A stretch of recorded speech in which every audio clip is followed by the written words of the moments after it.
हिंदुस्तान में ये अकीदा सदियों से चला आ रहा है कि ईश्वर बाद इंसानों की शक्ल में ज़हूर लेता है। उसी अकीदे के मुताबिक श्री रामचंद्र, श्री कृष्ण और महात्मा बुद्ध को ईश्वर के अवतार समझा जाता है। हिंदुस्तान में मजहबी पेशवाओं को ईश्वर के अवतार समझकर उनकी मूर्तियों को भगवान के रूप में पूजा भी गया। दुनिया भर में सबसे ज्यादा मूर्तियां महात्मा बुद्ध की बनाई गईं और श्री रामचंद्र और श्री कृष्ण से ज्यादा उनकी प्रस्तुत की गई, क्योंकि बुद्ध धर्म हिंदुस्तान से निकलकर पूरे मशरिक़ बैद में फैल गया था। महात्मा बुद्ध देवताओं के कायल न थे, खुदा को एक मानते और निजात आखिरवी पर यकीन रखते थे। उन्होंने अपने मानने वालों को वसीयत की थी कि मरने के बाद उनके राख की पूजा ना की जाए, मगर यह हकीकत बड़ी दिलचस्प है कि दुनिया में सबसे ज्यादा पूजा उन्हीं की होती है। सुंदरमती के इस लगन में जल पीना का ख्याल कहीं दूर चला गया था, जैसे उफक पर कोई सितारा टमटमा रहा हो। लेकिन रंगामती में आकर जब ये इंकशाफ हुआ कि वो तो मूसी चंद्रबाला की बेटी, चाची की भतीजी और मेरी भी कुछ लगती है, यक लख्त उसका सितारा ऐन मेरे सर पर चमकने लगा, जिस तरह तीसरे आसमान पर ज़हरा चमकता है, और उसकी किरणें मेरे दिल में उतरने लगी। वो मेरे अपने घराने की इज्जत थी, जिसे किस्मत सावगारी में ले गई, और अब मैं पुरोहित गंजाल को किसी कीमत पर उसके जीवन से खेलने की इजाज़त नहीं दे सकता था। मैंने ये सब कुछ सोच लिया, सावगारी के हालात पर गौर कर लिया और इसी नतीजे पर पहुंचा था कि जलपिना की वापसी के लिए मेरा सावगारी में क़याम ज़रूरी है, मगर स्वरूप जी के साथ विश्वासघात करके या सुंदरमती से बेतलक रहकर मैं सावगारी में नहीं रह सकता। ऐसा कर भी नहीं सकता था। जलपिना के साथ मेरे घरेलू नाते की जो सूरत सामने आई, उसने बिलाशुबा मुझे हला कर रख दिया। फिर सुंदरमती से बेतलक रहना मेरे बस में नहीं था। वो तो मेरे शरीर का हिस्सा बन चुकी, गोया मेरी पिसलियों में एक पिसली थी।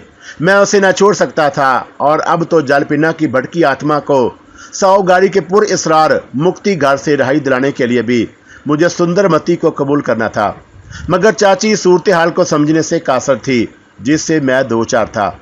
वो चाहती थी कि मैं सुंदरमती को छोड़कर, लगन तोड़कर सिर्फ जलपिना से प्रेम करूं और उसी को अपनी दुल्हन बनाऊं। उसकी आंखों में आशा की बुझती जोत खामोशी के जुबान में फरियाद कर रही थी कि मैं उसे बुझने ना दूं, उसे निराश ना करूं, मगर उसे मैं वो बात समझा नहीं सकता था जो मेरे अपने मन में थी। फिर मैं सोचा कि सुंदरमती के बारे में उसे कुछ और बता दूं। वो गुमसुम चुपचाप बैठी थी। मैंने कहा, चाची, सुंदरमती स्वरूप जी की इकलौती बेटी और उनकी सारी जायदाद की अकेली वारिस है। बाटीपारा में 100 खानदान की जागीर है, बहुत बड़ी हवेली है, लाखों की जायदाद है। फिर रत्नागिरी में 8 एकड़ के रकबे पर फैली सावगारी की किलानुमा इमारत है। स्वरूप जी कहते हैं कि सुंदरमती से लगन के बाद मैं उस सारी जायदाद का मालिक बन गया हूँ। औरत को जहेज और लड़की की तरफ से मिलने वाली जायदाद से दिलचस्पी होती है, इसलिए यह जिक्र छेड़ा था। चाची खामोशी से सुनती रही। मैंने बताया, स्वरूप जी ने मुझे एक अंगूठी भी दी और कहा था कि अगर चाची सुंदरमती को अपनी बहू स्वीकार कर ले तो यह अंगूठी उनकी तरफ से मुझे पहना दे, और सुंदरमती के लिए लोहे या पीतल का छीला मेरी तरफ भेज देगी तो उन्हें मंजूर होगा। मैंने अपनी जेब से अंगूठी निकालकर चाची के हाथ पर रख दी, और उसने मेरी बातें इस तरह सुनी जैसे अजीब सा ख्वाब देख रही हो या तिल्स्म में हो शरबा की कोई दास्तान सुन रही हो। मगर अंगूठी में जड़ा हुआ हीरा देखकर जरा चौंक उठी और आहिस्ता से बोली, ये तो हीरे की अंगूठी है रे। चाची, 100 घराने में सोने चांदी हीरे जवाहरात की कमी नहीं। लगन की रात बूढ़े सागर साहू जी ने सुंदरमती के हाथ मुझे 6 हीरे तोहफे में भेजे थे। 6 हीरे, और उसकी आंखों में हैरत की नई चमक पैदा हुई। मैंने अंदरूनी जेब से वह छोटी सी चरमी थैली निकाली जो सागर साहू जी ने भेजी थी, और 6 के 6 हीरे चाची की हथेली पर ढेर कर दिए। उसके चेहरे पर भूचाल की सी कैफियत तारी हुई। मैंने बताया कि कम अज कम लाख सवा लाख के होंगे। इकट्ठे 6 कीमती हीरे देखकर वो हैरान और शशदर रह गई। सोना चांदी हीरे जवाहरात हर औरत की कमजोरी है। मैं कॉलेज में पढ़ता था तो कई औरतों की तरह चाची भी मेरे बारे में कुछ ऐसे ही सपने देखा करती थी कि मैं पढ़कर किसी राजा की बेटी से ब्याह करूंगा। वो सोने और हीरे जवाहरात से लदी फुंदी आएगी और हम रातों रात बड़े धनवान बन जाएंगे।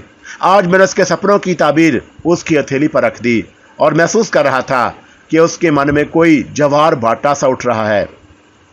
वो कभी हीरो को देखती, कभी अंगूठी को और कभी कभी मुझे, और उसकी समझ में कुछ नहीं आ रहा था कि क्या करे।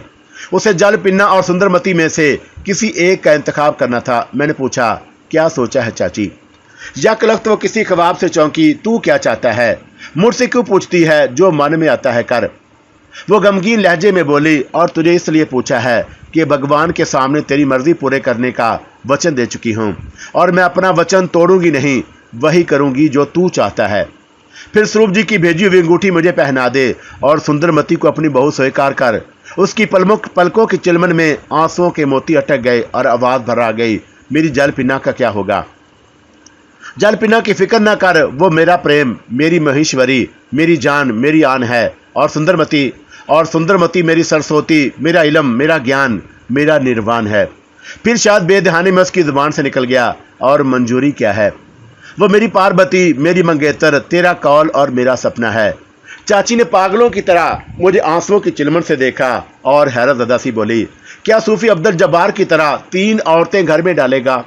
मैंने पहले ही बोल दिया था तुझे कि मंजूरी का 3रा नंबर है, मगर तू मेरी बात का मतलब नहीं समझी थी। 3-3, 4-4 बीवियां तो मुसलमान करते हैं, बौद्धों में ये रवाज नहीं। बौद्ध घराने में सिर्फ एक बहू आया करती है। रवाज को छोड़ चाची, तू सुंदरमती को अपनी बहू स्वीकार कर, और ये ना सोच के कौन आती है कौन जाती है। मेरी खातर एक बार तू भी सोच ले। मैंने अच्छी तरह सोच लिया है। अगर सुंदरमती से मेरा लगन टूट गया तो मैं जल पिन्ना को 100 गारी से ना निकाल सकूंगा, तेरी बिछड़ी आत्मा को वापस ना ला सकूंगा। वह हैरत पाश नजरों से मुझे देखती रही और मैं कहता गया, जो मैं जानता हूं तू नहीं जानती। शहरों से दूर रत्नागिरी के वीराने में 100 गारी के मुक्ति घर में मुझे कुदरत का खौफनाक और पुरअसरार बंदी घर मालूम होता है, जहां बेरहम तकदीर ने तेरी जल पिन्ना को धकेल दिया है और वह हालात के जंजीरों में जकड़ी हुई है। पुरोहित गंजाल ने मुझे चेतावनी दी है कि जल पिन्ना भगवान की नर्तकी है और मोह माया की दुनिया में वापस नहीं जा सकती। अगर मैं उससे या वो मुझसे प्रेम करेगी तो जल कर भस्म हो जाएगी। मगर मैंने पुरोहित गंजाल से लड़ाई कबूल कर ली है। मेरा प्रेम जल पिन्ना पर जीवन की नई छाया डाल देगा और मैंने 100 गारी के बंदी घर से निकाल कर तेरे चरणों में ले आऊंगा। माँ। मेरी जुबान से माँ का लफ्ज़ सुनकर चाची के बदन पर अजीब सी सनसनी तारी हुई और वो यूं तड़पी जैसे उसके मन में कोई नया द्वार खुल गया हो। वैसे तो उसने माँ बनकर मेरे सब चाव पूरे किए थे, मगर मैं बचपन ही से उसे चाची कहता आया था और आज पहली बार मेरे मुंह से बेख्तियार माँ का लफ्ज़ निकल गया तो जैसे उसकी दुनिया ही बदल गई। उसने मुझे बाजों से पकड़ कर खींचा और यूं अपने सीने से लगा लिया जैसे मैं कई सालों के बाद आज ही घर लौटा था। वो पागलों की तरह मुझे चूमने और प्यार करने लगी। तूने मुझे माँ कहा, मेरे दुलारे। हाँ माँ जी कहा है, और मैं वारी जाऊँ मेरे लाल। और उसने मेरे माथे और दोनों कालों पर लातादाद बोसे दिए। वो मुझे किसी नन्हे मुन्ने बच्चे की तरह बार बार चूमती और प्यार करती। मेरी माँ कहने से उसके सीने में ममता का इतना ज़बरदस्त धारा बहने लगा कि मैं उसके प्यार की दीवानगी से घबरा गया और सोचने लगा, माँ बेटे का रिश्ता भी कितना अजीम होता है और उसके सामने दुनिया के सब रिश्ते हीच नजर आते हैं। उसकी आंखों में एक अजीब सी चमक पैदा हो गई जो औरत की आंखों में उस वक्त पैदा होती है जब वो अपने बच्चे को गोद में लेकर प्यार करती और अपना दूध पिलाती है। कभी कभी सुंदरमती भी इसी तरह बेताबाना मुझे लिपटाया करती थी, मगर वो एक महबूबा का प्यार था और ये एक ऐसी औरत की ममता थी जो माँ न बन सकी मगर अपने सीने में बेपनाह प्यार रखती थी। आज उसने मेरे लिए उस प्यार के पट खोल दिए और बोली, केशव बेटे, मैं आज तक तेरी हर बात मानती रही हूँ और तू भी मेरी एक बात मानेगा। क्यों नहीं मानूंगा, बोल क्या चाहती है। आज से मुझे चाची कहना छोड़ दे, माँ कहा कर। बेशक मैंने तेरा दूध नहीं पिया मगर तुझे अपनी माँ समान समझता रहा हूँ और तू ही मेरी माँ, मेरी जन्नत, मेरा स्वर्ग है। उसने एक बार फिर मुझे सीने से लिपटा लिया, चिमटाया और मेरा मुंह चूमा और बोली, मेरे दुलारे, भगवान ने मुझे औलाद नहीं दी और मेरी छातियों में दूध नहीं डाला, वरना जब तेरी माँ तुझे 1 महीने का छोड़कर चल बसी थी मैं तुझे अपना ही दूध पिलाती, मगर तू मुझे अपने प्यार का दूध पिलाती रही है। मुझे पाल पोस कर जवान किया और मेहनत मशक्कत करके पढ़ाया। तेरी ही बदौलत आज मैं इस काबिल हुआ हूँ कि बड़े बड़े लोग मेरे सामने झुकते हैं। मैं तेरे पाँव की धूल हूँ माँ। शिद्दते जज्बात से मेरी आंख से भी आंसू बह निकले और उसने मेरी ठोड़ी ऊपर उठाकर मेरी आंखों को बोसा दिया और मेरे आंसू अपने होंठों से चूस लिए। अपने आंसू मुझे दे दे मेरे लाल, और मेरे मन की खुशियां अपने चेहरे पर बखेर ले, जो भगवान ने मुझे आज ही बख्शी हैं। उसने फिल वाकई मेरे लिए बहुत बड़ी कुर्बानी दी थी। जब मेरे चाचा चक्रवर्ती सहाय पुरलोक से उतारे और उसकी उम्र 30-31 वर्ष की थी। अपनी खूबसूरती और जवानी के बावजूद उसने दूसरी शादी नहीं की। मुझे अपने सीने से लगाकर बैठ गई और सिर्फ मेरे लिए जीने लगी। आज मुझे रह रह कर उसकी कुर्बानी का ख्याल आया और उसके बेपनाह प्यार ने मेरा दिल गुदास कर दिया। फिर उसने मुझे अपने पास बिठा लिया और बोली, अपना हाथ बढ़ा मेरे लाल। और जब मैंने हाथ बढ़ाया तो उसने स्वरूप जी की भेजी हुई अंगूठी मेरी उंगली में पहना दी। मेरी नजरें दौड़कर उसके चेहरे पर गईं, जो ममता के एक नए नूर से चमक रहा था। तूने सुंदरमती को अपना बहू मान लिया माँ? हाँ रे, मान लिया। उसके होंठों पर हल्की सी मुस्कुराहट थी और जल पिना। उसे मैंने तेरे कॉल पर छोड़ा। फिर वो एक अजीब शान से खड़ी हुई और भगवान की मूर्ति के सामने हाथ जोड़कर कहने लगी, मैंने अपने बेटे का कहा पूरा किया है भगवान, मेरे बेटे की रक्षा करना। और उस वक्त जब वो भगवान के सामने खड़ी थी, वो मुझे भगवान से भी ज्यादा ऊंची और अजीम नजर आई, क्योंकि शाक्य मणि गौतम सिद्धार्थ को भी एक माँ ने जन्म दिया और दूध पिलाकर बड़ा किया था। और इस समय मुझ पर इस ज्ञान का प्रकाश हुआ कि ये सारे संसार में, इस सारी दुनिया में इंसान को जन्म देने और परवरिश करने वाली सबसे बड़ी हस्ती माँ और भगवान बुद्ध को भी उसने जन्म दिया था। और वही माँ ही है जो अपने तमाम खुशियां बेटे पर कुर्बान कर देती है। उस प्रकाश के बाद मेरा सर खुद ब खुद माँ के चरणों में झुक गया और मैंने अपने होंठों से उसके पाँव की धूल चूमी और अपने आंसुओं से उसके कदमों को धो दिया। उसने परेशान होकर मुझे बाहों के सहारे ऊपर उठाया और तड़प कर बोली, क्या हुआ केशव? मैंने तेरी सुंदरमती की खुशियां तुझे दे दी और अपनी जल पिन्ना का गाम अपने पास रखा है। फिर तेरी आंखों में आंसू क्यों? बोल मुझसे क्यों भूल तू? बोल मुझसे कोई भूल तो नहीं हुई? भूल तुझसे नहीं, शायद मुझसे हुई है माँ, मगर तू इतनी अजीम है कि तेरे हृदय, तेरा कलेजा इतना बड़ा है कि तू अपने गम समेट कर मेरी खुशियों पर मुस्कुरा दी। तब मेरा सर तेरे चरणों में झुक गया। तूने मुझे अपने पाँव से क्यों हटा लिया माँ? पगले, तू तो मेरी औलाद है, तू तो मेरा दुलारा है। तेरी जगह चरणों में नहीं, मेरे दिल में है, मेरे सीने में है, जिसे भगवान ने तेरे प्यार से भर दिया है। ये कहकर उसने फिर जोर से मुझे अपने साथ लिपटा लिया। अगले दिन सबसे पहले सुंदरमती को चिट्ठी लिखी कि चाची ने जो मेरी माँ, मेरी दुनिया, मेरी जन्नत सब कुछ है, उसे अपनी बहू मान लिया है और अपनी आशाओं का गला घोंट कर हमारे दामन में मिलाप की खुशियां भर दी हैं। वो चिट्ठी यहाँ नकल कर रहा हूँ, जिससे मेरी आप बीती पढ़ने वाले समझ लेंगे कि अगर मैंने सुंदरमती को विसल का संदेश भेजा तो जार पिन्ना का गम अपने सीने में छिपा लिया और उसे लगन के हादसे से बचाने की एक तरकीब भी निकाल ली। ये सुंदरमती के नाम मेरी पहली तहरीर थी, हुस्न और प्यार की देवी सुंदरमती। सफर में किसी हादसे के बगैर मैं रंगामती पहुंच गया और चिट्ठी अपने घर से लिख रहा हूं। बाटी पारा में तुझसे जिस भयानक सपने का जिक्र किया था वो ख्वाब परेशान ही निकला। यहाँ आकर मैंने माँ से तेरी बात चलाई और वो है तो मेरी चाची, मगर मेरे लिए अपने सीने में माँ का दिल रखती है। तू जानती है कि हर माँ बेटे के लिए कुछ सपने देखती है और उनकी ताबीरें ढूंढती रहती है। मेरे लिए भी माँ ने अपने दिल में कुछ ताजमहल सजा रखे थे, एक दुल्हन भी तलाश कर ली थी, मगर जब उसे पता चला कि मेरे प्रेम की नगरी तो सावगारी है और मैंने तुम जैसी सुंदर लड़की का इंतखाब कर लिया है, उसने अपने ताजमहल पर पर्दा गिरा दिया और तेरे पिताजी की भेजी हुई अंगूठी मुझे पहना दी।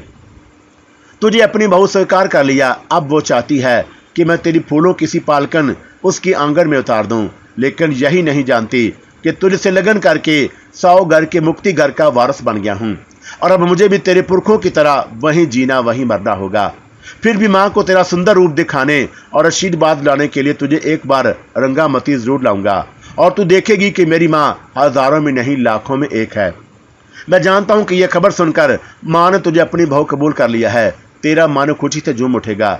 मैं भी अपने बिस्तर के जंगल में रात भर तेरी खुशबू सूंघता और बेचैन होता रहा हूँ। मेरा ख्याल उन जगहों में भटकता रहा है जहाँ तू दिन को फिरती और रात को सोती है। मेरे जीवन में बड़ी अजीबोगरीब और हैरत अंगेज बातें रूनमार हो रही हैं और कुदरत का अनदेखा हाथ मुझे उन रास्तों पर लिए जाता है जिनकी मंजिल अभी अंधेरों में पोशीदा है। इसलिए मैं लगन का ऐलान जरूरी नहीं समझता और उन अच्छे दिनों को आने वाले ज़माने के लिए महफूज रखना चाहता हूँ। तू हैरान होगी कि जब तेरे दादा और पिताजी राजी हैं, मेरी माँ ने आज्ञा दे दी है, फिर लगन का ऐलान क्यों ना हो। ये सवाल अपनी हैरतों के गिलाफों में लपेट कर कहीं रख दे और उसे भूल जा। हर बात पूछी नहीं जाती, हर सवाल का जवाब ज़रूरी नहीं होता, क्योंकि बात सवाल ऐसे होते हैं जिनका जवाब आने वाला वक्त अपने दामन में लपेट कर रखता है, और यह सवाल भी ऐसा ही है। तू नहीं जानती, कोई नहीं जानता कि स्वरूप जी ने मुझे साओगारी में क्यों बुलाया था। अगर वादा करे कि अपनी ज़ुबान बंद रखेगी तो तुझे एक भेद की बात बताऊं। क्या तू विश्वास करेगी कि तेरे पिताजी बहुत दुखी हैं? जिस तरह कोई पंछी पिंजरे में तड़पता है, उसी तरह वो साओगारी में अपनी ज़िंदगी को अजाब समझकर भोग रहे हैं। मगर उनका ये दुख एक गहरा भेद है जिसे वह मुझे, तुझे, किसी को बताना नहीं चाहते। उन्हें भगवान की बुद्ध की एक ऐसी मूर्ति की तलाश है जो उनके दुख का इलाज कर सकती है। यकीनन उस मूर्ति के साथ कोई ऐसा राज वाबस्ता है जो उनकी मुश्किल आसान कर सकता है। उन्होंने मुझे उस मूर्ति की तहकीक को तलाश के लिए बुलाया और सिर्फ इतना कहा था कि अगर वो मूर्ति मिल जाए तो मैं एक बहुत बड़े अजाब से छूट जाऊंगा, और मैंने वादा कर लिया है कि उनकी ख्वाहिश ज़रूर पूरी करूंगा। मैं नहीं जानता कि मुझे अपने मकसद में कामयाबी होगी या नहीं, मगर जब तक वो पुरइसरार मूर्ति नहीं मिल जाती, स्वरूप जी की रूह बेचैन रहेगी। ये तेरे पिताजी की कल्पना है जिसका जिक्र मैंने किया है। उधर मेरी माँ भी एक बिछड़ी आत्मा से मिलने के लिए तड़प रही है, और मैंने उसे भी वचन दिया है कि तेरी बिछड़ी आत्मा को एक न एक दिन तेरे चरणों में ले आऊँगा। अगर सच पूछे तो यही वचन मेरे तेरे लगन की शर्त ठहरा है, और तेरे साथ लगन रात मनाकर मैं इस वचन का पाबंद हो जाऊंगा। ये मेरे जीवन के दो आदर्श हैं जिन्हें पूरा किए बगैर मैं खुद को नामुकम्मल समझता हूँ। तेरे पिताजी अब मेरे भी पिताजी हैं, और मेरी माँ अब तेरी भी माँ है। हम दोनों को मिलकर उन्हें दिए हुए कौल पूरे करना है। इसलिए जब तक ये आदर्श पूरे ना हो जाएं और उनकी रूठी हुई खुशियाँ उन्हें ना मिल जाएं, साओगारी में किसी को हमारे रिश्ते का इल्म नहीं होना चाहिए। अब तो मुझसे यह नहीं पूछेगी कि माँ की बिछड़ी हुई आत्मा कौन है, न अपने पिताजी से यह दरियाफ्त करने की कोशिश करेगी कि वो किस अजाब में मुब्तला हैं, और जिस मूर्ति को उन्हें तलाश है वो उनके दुख का मदावा कैसे कर सकती है। अगर तूने पूछने की गलती की तो मायूस होगी। स्वरूप जी तुझे कुछ नहीं बताएंगे। बताना होता तो वो गहरा राज तुझसे छुपाते ही क्यों, जो उनके जीवन को घिन की तरह खाए जा रहा है। इसलिए मैंने तुझ पर इत्माद करके जो बात बता दी है तेरी जुबान पर नहीं आनी चाहिए, वरना तो मेरा इत्माद भी खो देगी। ये दोनों बातें अभी पर्दा इसरार में रहने दे। वक़्त के ज़बरदस्त हाथ एक दिन ये सरबस्ता राज खोल देंगे, और तू देखेगी कि मैंने जो अज़म किया है वो पूरा होगा। अब तुझे कुछ जानने और मुझे कुछ कहने की ज़रूरत नहीं। औरत समुंदर की तरह गहरी होती है। तू भी ये बातें अपने दिल की गहराइयों में छुपा ले और मेरे लिए अपने प्रेम के पट खोल दे। मैं 7 तारीख की शाम को दूसरी गाड़ी से बाटीपुरा पहुंच जाऊंगा, और 7 तारीख का इंतखाब इसलिए किया है कि 7 का अदद मुबारक होता है। उसी तारीख को तेरे पुरखों की हवेली में हमारा मिलाप होगा। वो रात इस कायनात की सबसे सुंदर रात होगी, और उस रात में तेरे बदन पर ऐसा लिबास देखना चाहता हूँ जो तो सिर्फ मेरे लिए पहनेगी। यकीनन तेरा लिबास बेहतरीन और तेरा बिस्तर राहत अफजा होगा, क्योंकि हमारे मिलाप की रात रुत आ गई और जंगल में मीना बोलने लगी है, अपनी हवेली के फाटक पर मेरा इंतज़ार कर, तेरा कैशी।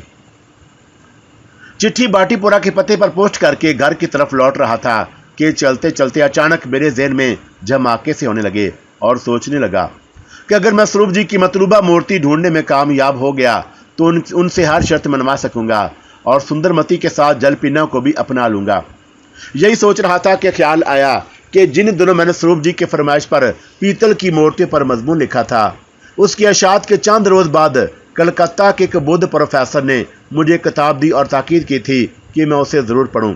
मगर मैं BA के इम्तहान की तैयारी में मसरूफ़ हो गया था, इसलिए किताब का मुताला न कर सका। फिर नतीजा निकलने के बाद कुछ अरसा नौकरी की तलाश में भटकता रहा, मगर जब रंगामती आया तो वो किताब अपने साथ ले आया था। उन्हीं अय्याम में निसफ किताब पढ़ी जिसमें भगवान बुद्ध की कदीम मूर्तियों से मुतल्लक अहम मालूमात दर्ज थीं। लेकिन अभी पूरी किताब नहीं पढ़ी थी कि शलांग और वहाँ से साओगारी चला गया। साओगारी में यह हकीकत वाज़ा हुई कि स्वरूप जी दरअसल आनंद बख्शी वाली मूर्ति की तलाश में हैं। अब मुझे यह ख्याल सताने लगा कि हो सकता है उस किताब में जिसे ख़त्म किए बगैर ही चला गया था, आनंद बख्शी वाली मूर्ति का भी जिक्र हो। कोई पुरइसरार कुव्वत इशारा कर रही थी और मुझे इस किताब का मुताला ज़रूर करना चाहिए। वो मतलूबा मूर्ति के बारे में ज़रूर रहनुमाई करेगी। इसलिए घर पहुंचते ही अपने कमरे में गया और अलमारी खोलकर किताब निकालना चाही तो किताब वहां नज़र न आई। मेज़ पर किताबों के रैक में देखा, वहां भी नहीं थी। अलमारी और रैक को बार बार देखा, सारा कमरा उल्ट पलट कर दिया, मगर किताब न मिल सकी। सख्त हैरान था कि कहाँ गई। तंग आकर माँ से पूछा और वह अपनी धोती का पल्लू कमरे से लपेटे रसोई घर में काम कर रही थी और मुझे परेशान देखकर भागी आई और उसके बाल और गिरबान खुला था। आते ही बोली, तेरे बाद किसी ने तेरी किताबों को हाथ भी नहीं लगाया, फिर किताब कौन ले गया? ले कौन जाएगा? यहीं कहीं होगी। यहाँ तो नहीं है, ढूंढ ढूंढ के पागल हो गया हूँ। माँ ने बताया था कि मेरे बाद मंजूरी इस कमरे में घुसी रहती थी। पूछा, माँ कहीं वो किताब मंजूरी ने इधर उधर न रख दी हो? नहीं रे, वो तो कमरे में सिर्फ तेरी तस्वीर देखने आती थी। फिर भी हम दोनों बड़े कमरे में आकर किताब ढूंढने लगे, मगर वो तिलस्मी टोपी की तरह गायब हुई थी। माँ उसी तरह कमरे से धोती लपेटे बिखरे बालों और खुले गिरबान के साथ इधर उधर हाथ मार रही थी और मुझे देखकर खुद भी परेशान हो रही थी। जब हम दोनों ढूंढते ढूंढते थक गए तो अचानक मेरी नज़र उस ताकचे पर पड़ी जो सामने की दीवार में काफ़ी बुलंदी पर था और अक्सर खाली पड़ा रहता था। वहाँ कोई शय कपड़े में लपेटी हुई दिखाई दी और मैंने चुभी स्टूल पर खड़े होकर ताकचे से कपड़े की पोटली उठाई तो मेरी मतलूबा किताब उसमें लिपटी हुई थी। मैंने माँ से पूछा, तू कहती थी कि किसी ने मेरी किताबों को हाथ नहीं लगाया, फिर ये किताब ताकचे में किसने रखी? मैंने नहीं रखी केशव बेटे। तो ये शरारत मंजूर की होगी। वो क्यों करती है ऐसी शरारत? वाकई दिलचस्प भी था और हैरत अंगेज भी। मेरी अलमारी से वही किताब उठाई गई जो भगवान बुद्ध की मूर्तियों के बारे में थी और जिसके मुतल्लक मैंने रास्ते में सोचा था। फिर अजीब बात यह थी कि किताब उठाकर ऐसे ताकचे में रख दी गई जहां आसानी से किसी का हाथ भी नहीं पहुंच सकता था। आखिर क्या मकसद था यह तकल्लुफ़ करने का? यकीनन यह काम मंजूरी का नहीं। भला मिडिल पास लड़की को इस अंग्रेजी की एक किताब से क्या दिलचस्पी? ताहम यह मुअम्मा समझ में ना आ सका कि किसी ने किताब मेरी अलमारी से क्यों निकाली और उसे कपड़े में लपेटकर ताकचे में रख देने का मकसद क्या था। मैं किताब लेकर अपने कमरे में आ गया और माँ रसोई घर की तरफ चली गई। कमरे में आकर किताब खोली तो अंदर से पीले रंग का कागज बरामद हुआ जिस पर बंगला भाषा में कुछ चीजें बतौर याददाश्त नोट की गई थी। एक मसूदा जो नीली जिल्द वाले रजिस्टर में है, उसके साथ 2 फाइलें, एक मूर्ति में जो कलकत्ता से लेकर आया था, नीचे मेरे स्वर्गवासी चाचा चक्रवर्ती सहायक के दस्तखत थे। मैं ये रुका पढ़कर बड़ा हैरान हुआ और फिर माँ को आवाज़ दी। वो बेचारी उसी हालत में भागी आई। अब क्या है? वो समझी थी कि शायद मेरी कोई और चीज़ गुम हो गई। मैंने उसे पीले रंग का कागज़ दिखाया। माँ, इस किताब में ये रुका किसने रखा? जब मैंने तेरी किताब को छुआ तक नहीं तो मुझे क्या मालूम कि किसका रुका है?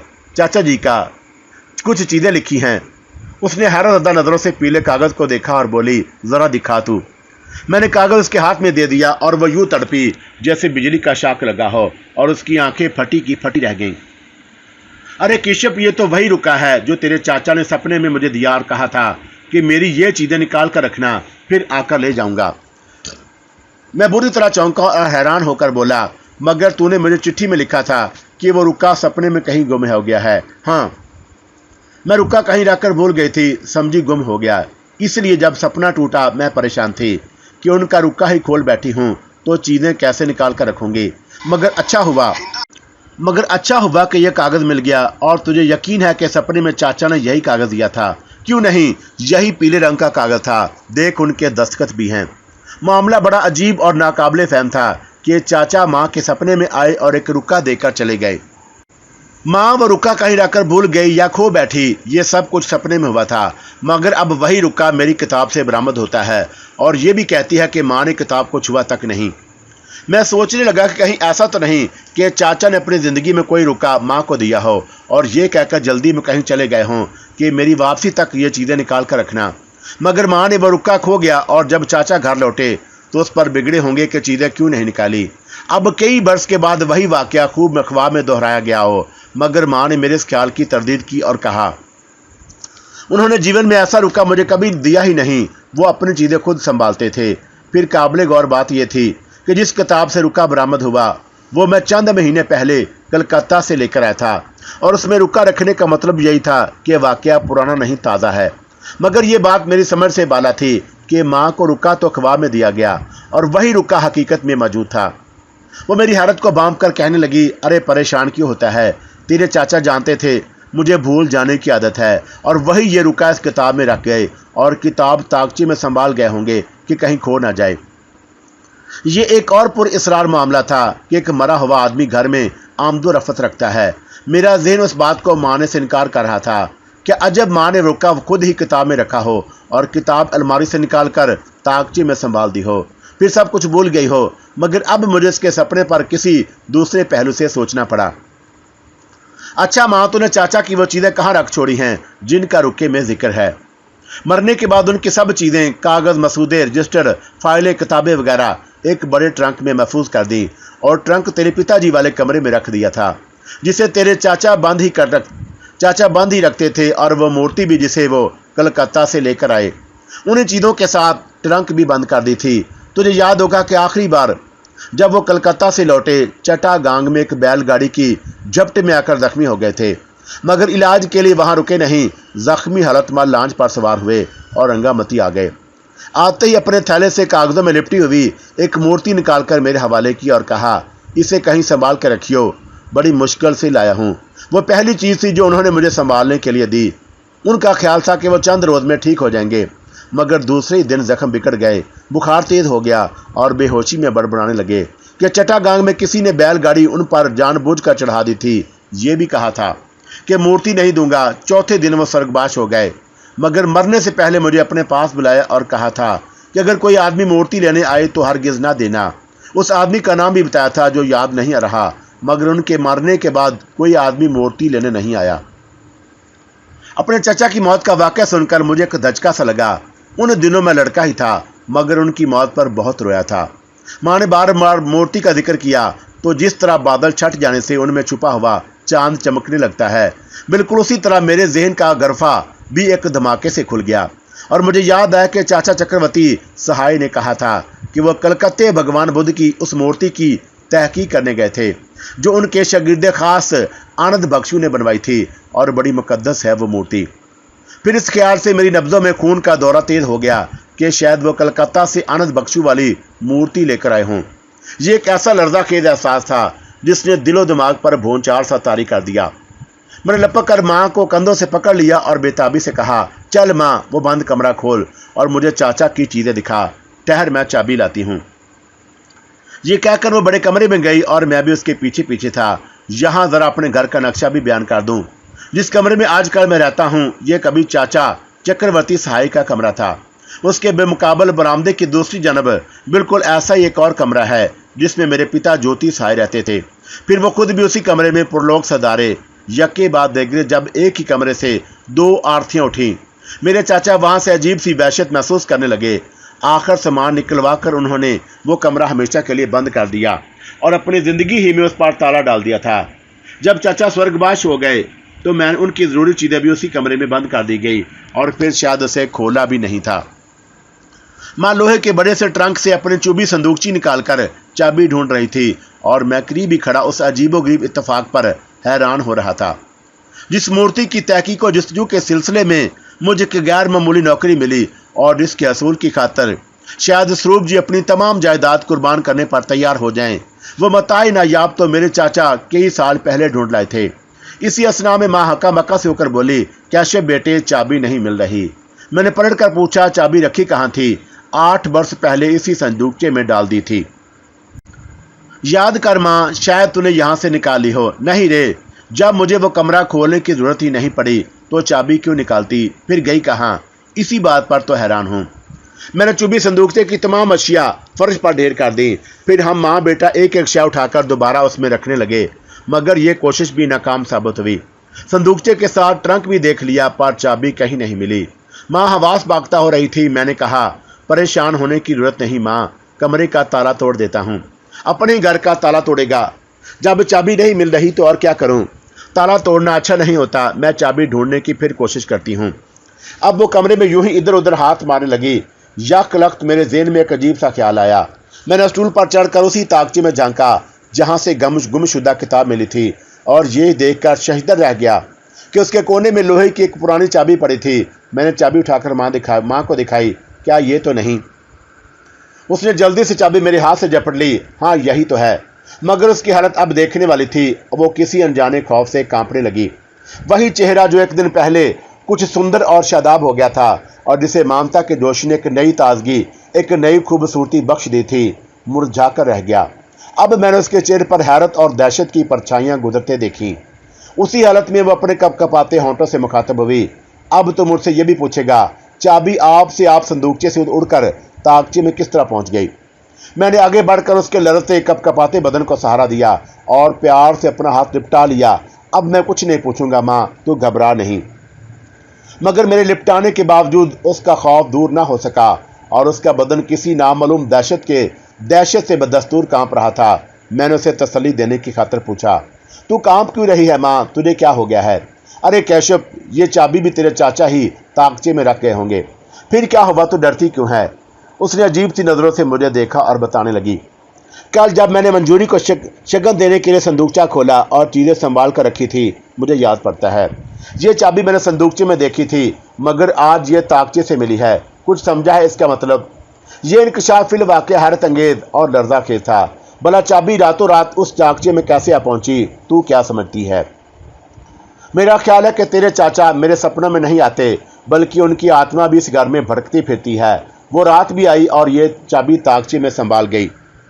उसके साथ ही वो सहम कर मेरे साथ चिमड़ गई और एक अजीब सी सनसनी फिर मेरे बदन में दौड़ गई कि चाचा की रूह घर में आती जाती है।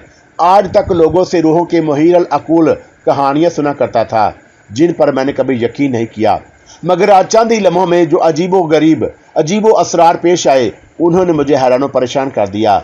मैं ये बेद समझने से कासर था कि सपने में दिया हुआ रुका हकीकत का रूप कैसे इख्तियार कर सकता है।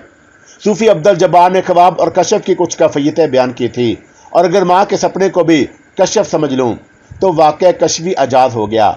लेकिन उस रुके का मेरी किताब में पाया जाना और किताब का अलमारी की बजाय ताकचे से मिलना, फिर बंद कमरे की चाबी का जो कल तक संदूकचे में थी ताकचे में पहुँच जाना, ऐसे पुरअसरार वाक़या थे जिनका किसी ख्वाब या कशफ से कोई तल्लुक़ ना था। अब माँ का ये इंकशाफ के चाचा की रूह रात भी घर में आई थी, बड़ा सनसीखेज़ लग रहा था।